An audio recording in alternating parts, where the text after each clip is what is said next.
সবুজ পাহাড়ে ঘেরা এক সুন্দর রাজ্য। সোনালি রোদে ঝলমল করছে রাজপ্রাসাদ। রাজা অমর সিংহ অলস ভঙ্গিতে সিংহাসনে বসে আছেন। হঠাৎ রাজা বললেন, আজ আমার মনটা খুব অদ্ভুত কিছু খেতে চাইছে।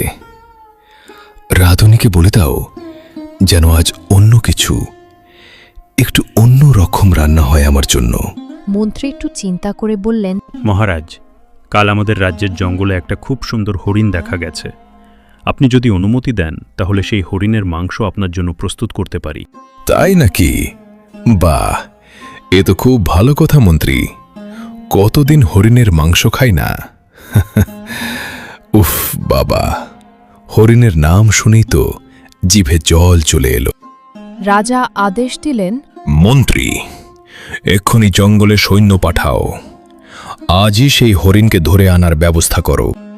বাইরে দাঁড়িয়েছিল এক কিশোর প্রহরী। সে রাজার সব কথা শুনছিল।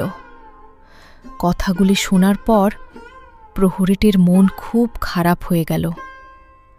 সে মাথা নিচু করে দাঁড়িয়ে রইল। জঙ্গলের ভিতর থাকে অনেক রকমের পশু পাখি। সবুজ ঘাসে খেলা করে অনেক ছোট ছোট প্রাণী।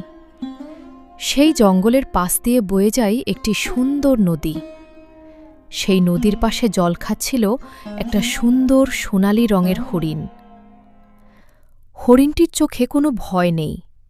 সে পাখিদের সঙ্গে খেলছে, কখনো প্রজাপতির পেছনে দৌড়াচ্ছে। হঠাৎ সে কিছু শব্দ শুনতে পাই। হরিণটি সেখানেই থেমে যায়। সে ফিসফিস করে বলে, আজ কেন যেন মনটা খুব অস্থির লাগছে। একটি খরগোশ দৌড়ে এসে বলল, শুনেছ, রাজা নাকি তোমাকে ধরতে লোক পাঠিয়েছে। রাজার নাকি হরিণের মাংস খাওয়ার খুব ইচ্ছা হয়েছে। হরিণ স্তব্ধ হয়ে যায়। সে স্থির হয়ে এক জায়গায় দাঁড়িয়ে থাকে। তার বুকের ভিতরটা মোচড় দিয়ে ওঠে। সে ধীরে ধীরে বলে, আমি তো রাজামশাইয়ের কোনো ক্ষতি করিনি, তাহলে তিনি কেন আমাকে মারতে চান? রাজপ্রাসাদে সেই কিশোর প্রহরীর নাম ছিল আরিফ। তার মা বাবা মারা যাওয়ার পর মহারাজ তাকে দয়া করে রাজপ্রহরীর কাজে নিযুক্ত করেন। আরিফ ছিল অত্যন্ত সাহসী ছেলে, কিন্তু তার মনটা ছিল খুব নরম।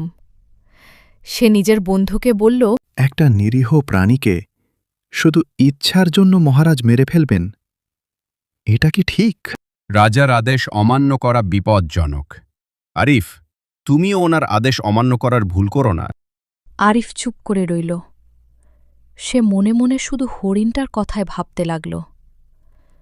শেষ পর্যন্ত সে সিদ্ধান্ত নিল সে বনে যাবে, কিন্তু ধরতে নয়, হরিণটিকে বাঁচাতে।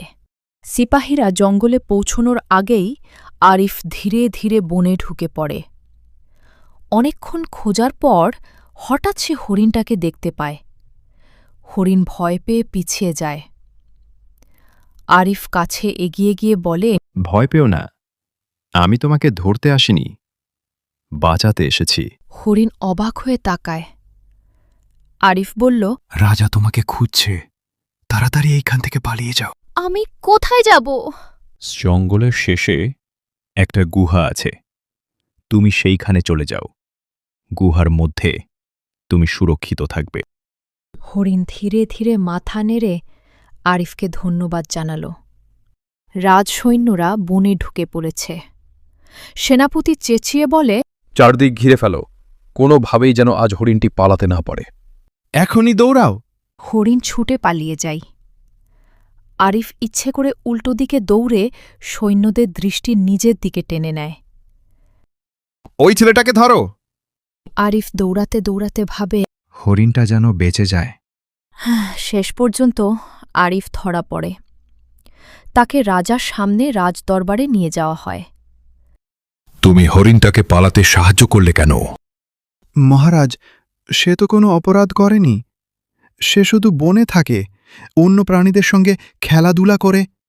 শুধুমাত্র আপনার ইচ্ছা পূরণের জন্য একটা নিরীহ প্রাণীকে হত্যা করা উচিত নয় মহারাজ।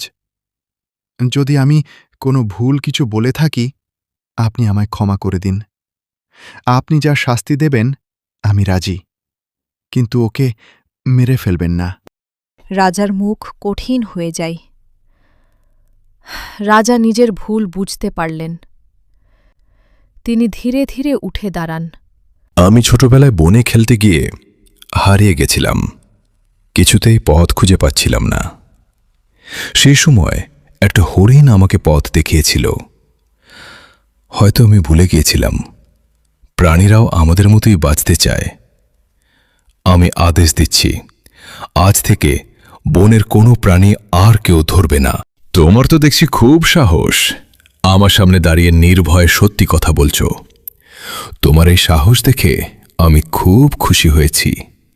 তাই আমি তোমায় তোমার সাহসের জন্যে 50টি স্বর্ণমুদ্রা উপহার দিলাম। রাজপ্রাসাদ থেকে বেরিয়ে বনের পাশে দাঁড়িয়ে আরিফ হরিণটাকে দূরে দেখতে পায়। হরিণটি জঙ্গলের ভিতর থেকে ফিরে তাকায়। মনে হয় সে যেন তাকে ধন্যবাদ জানাচ্ছে। রাজপ্রাসাদে নতুন আদেশ জারি হয়। বনের প্রাণীদের আজ থেকে কেউ শিকার করবে না। সেই সব শুনে আরিফ মনে মনে বলে, একটু সাহস থাকলেই অনেক কিছু বদলে যায়। প্রাণীরাও আমাদের মতোই বাঁচতে চায়। তাদের রক্ষা করার দায়িত্ব আমাদের সকলের নেওয়া উচিত।